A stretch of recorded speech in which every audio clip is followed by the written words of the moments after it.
What I'm doing this morning, this is sort of the second phase of creating a painting for me. And I've created the background in Venetian plaster.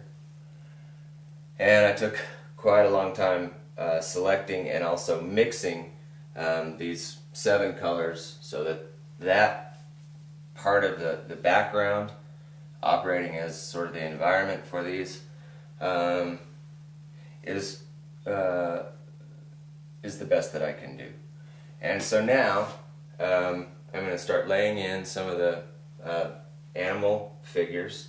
I picked some wolves from actual photographs from Yellowstone, and I'm going to start laying those in.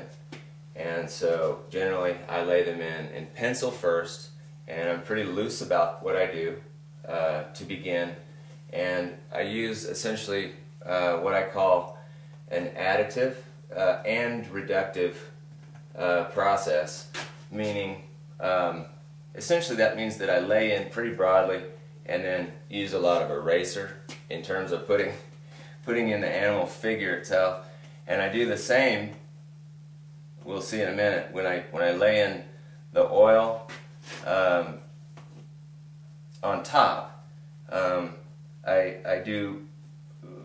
I quite liberally lay in the color and then take away what is not the animal. So you know, and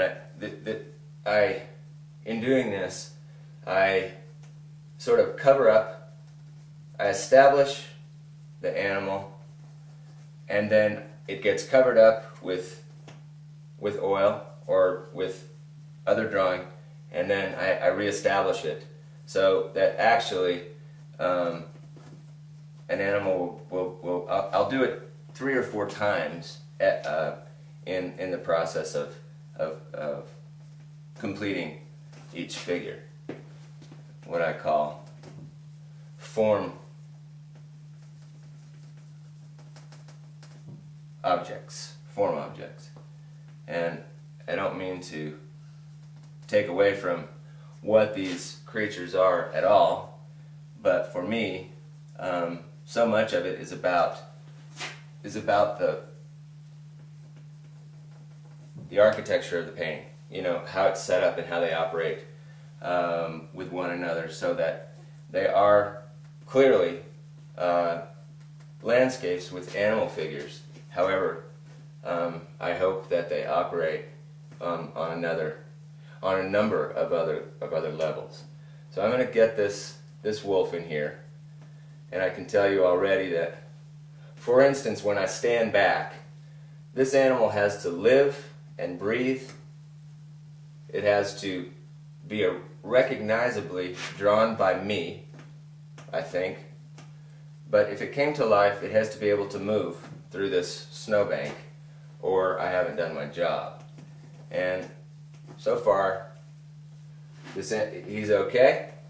I think he needs a little more muscle, and this head shape is getting there, but it's still dog-like or fox-like. And a wolf, if you don't get it just right, a wolf is not a wolf. It's a little too small, and his jaws are not strong enough yet. So you got to perfect the jaw, perfect the ears, perfect the eyes. If you get the ears, well, if you get the ears, eyes, nose, mouth, you pretty much got it. The mouth on a lot of animals is not really, doesn't show up as much. So you got to do the nose, the eyes, the ears. If you got that, you have an animal. So let's get this drawn in, and then we'll go into the painting episode, just to show sort of the drawing and painting sessions for what I call a whale poke painting.